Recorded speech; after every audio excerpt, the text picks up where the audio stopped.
ನಮಸ್ಕಾರ, ಸಿಸ್ಟರ್ಸ್ ಕಿಚನ್ಗೆ ಸ್ವಾಗತ. ಹೀರೆಕಾಯಿ ಪಲ್ಯ ಮಾಡ್ತಾಯಿದ್ದೀನಿ, ಬೇಳೆ ಸೇರಿಸಿ. ಯಾವ ಥರ ಮಾಡೋದಂತ ನೋಡ್ಕೊಳ್ಳೋಣ ಬನ್ನಿ. ಸ್ಟವ್ ಮೇಲೆ ಒಂದು ಪಾತ್ರೆ ಇಟ್ಕೊಂಡಿದ್ದೀನಿ. 2-3 ಸ್ಪೂನ್ ಆಗಷ್ಟು ಎಣ್ಣೆ ಹಾಕ್ತಾಯಿದ್ದೀನಿ. 2 ಆಗಷ್ಟು ಹೀರೆಕಾಯಿ ತೊಗೊಂಡು ಮೇಲ್ಗಡೆ ಸಿಪ್ಪೆ ತೆಗೆದು ನೀಟಾಗಿ ತೊಳೆದು ಕಟ್ ಮಾಡಿ ಇಟ್ಕೊಂಡಿದ್ದೀನಿ ಸಣ್ಣದಾಗಿ. ಎಣ್ಣೆ ಹಾಕಿದ್ನೆಲ್ಲ ಅದರಲ್ಲಿ ಹುರ್ಕೋತಾ ಇದ್ದೀನಿ.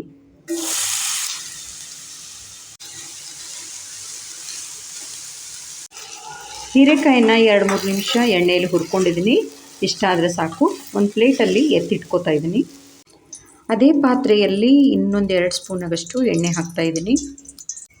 ಸ್ವಲ್ಪ ಸಾಸಿವೆ, ಸ್ವಲ್ಪ ಜೀರಿಗೆ ಹಾಕ್ತಾಯಿದ್ದೀನಿ.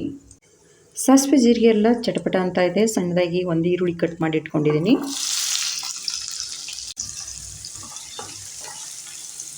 ಸ್ವಲ್ಪ ಬೆಳ್ಳುಳ್ಳಿ ಜಜ್ಜಿಟ್ಕೊಂಡಿದ್ದೀನಿ.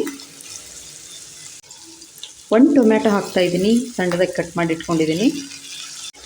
ಸ್ವಲ್ಪ ಅರಿಶಿನ, ರುಚಿಗೆ ತಕ್ಕಷ್ಟು ಉಪ್ಪು ಹಾಕ್ತಾಯಿದ್ದೀನಿ. ಟೊಮ್ಯಾಟೊ ಎಲ್ಲ ಸಾಫ್ಟ್ ಆಗಬೇಕು ಅದಕ್ಕೆ.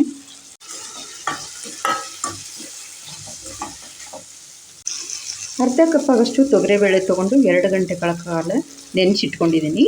ಅದರಲ್ಲಿರುವಂಥ ನೀರೆಲ್ಲ ತೆಗೆದಿದ್ದೀನಿ. ನಿಮ್ಮ ಬೇಳೆ ಎಷ್ಟು ಬೇಕು ಅಷ್ಟು ನೋಡಿ ಹಾಕ್ಕೊಳ್ಳಿ.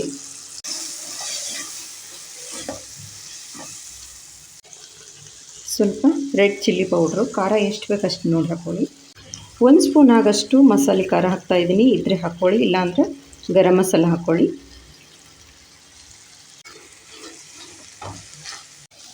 ಹುರಿದಿಟ್ಕೊಂಡಿದ್ನಲ್ವ ಹೀರೆಕಾಯಿನ ಹಾಕ್ತಾಯಿದ್ದೀನಿ.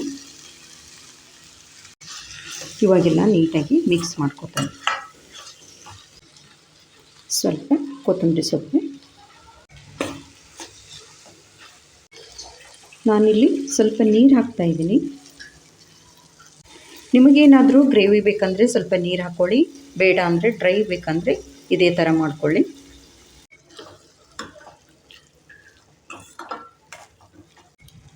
ನೀರು ಹಾಕಿ 1-2 ನಿಮಿಷ ಒಂದು ಪ್ಲೇಟ್ ಮುಚ್ಚಿ ಬಿಡ್ತಾಯಿದ್ದೀನಿ. ಚೆನ್ನಾಗಿ ಕುದಿಬೇಕು. 2 ನಿಮಿಷ ಆಗಿದೆ, ತೆಗಿತಾ ಇದ್ದೀನಿ ನೋಡಿ. ಆಗಿದೆ ಪಲ್ಯ, ಹೀರೆಕಾಯಿ ಪಲ್ಯ ರೆಡಿಯಾಗಿದೆ. ಸ್ಟವ್ ಆಫ್ ಮಾಡ್ತಾಯಿದ್ದೀನಿ. ಇಷ್ಟ ಆದರೆ ಸಾಕು. ಭಾಳ ಸಿಂಪಲ್ಲಾಗಿ ಬೇಳೆ ಹಾಕಿ ಹೀರೆಕಾಯಿ ಪಲ್ಯ ಮಾಡಿದ್ದೀನಿ. ಚಪಾತಿ ಜೊತೆ, ಅನ್ನಕ್ಕೂ ತುಂಬ ಚೆನ್ನಾಗಿರುತ್ತೆ. ರೊಟ್ಟಿ ಜೊತೆ ಕೂಡ ತಿನ್ಬೋದು. ಹೀರೆಕಾಯಿ ಪಲ್ಯ ಇಷ್ಟ ಆದರೆ ಲೈಕ್, ಶೇರ್, ಸಬ್ಸ್ಕ್ರೈಬ್ ಮಾಡಿ. Thank you.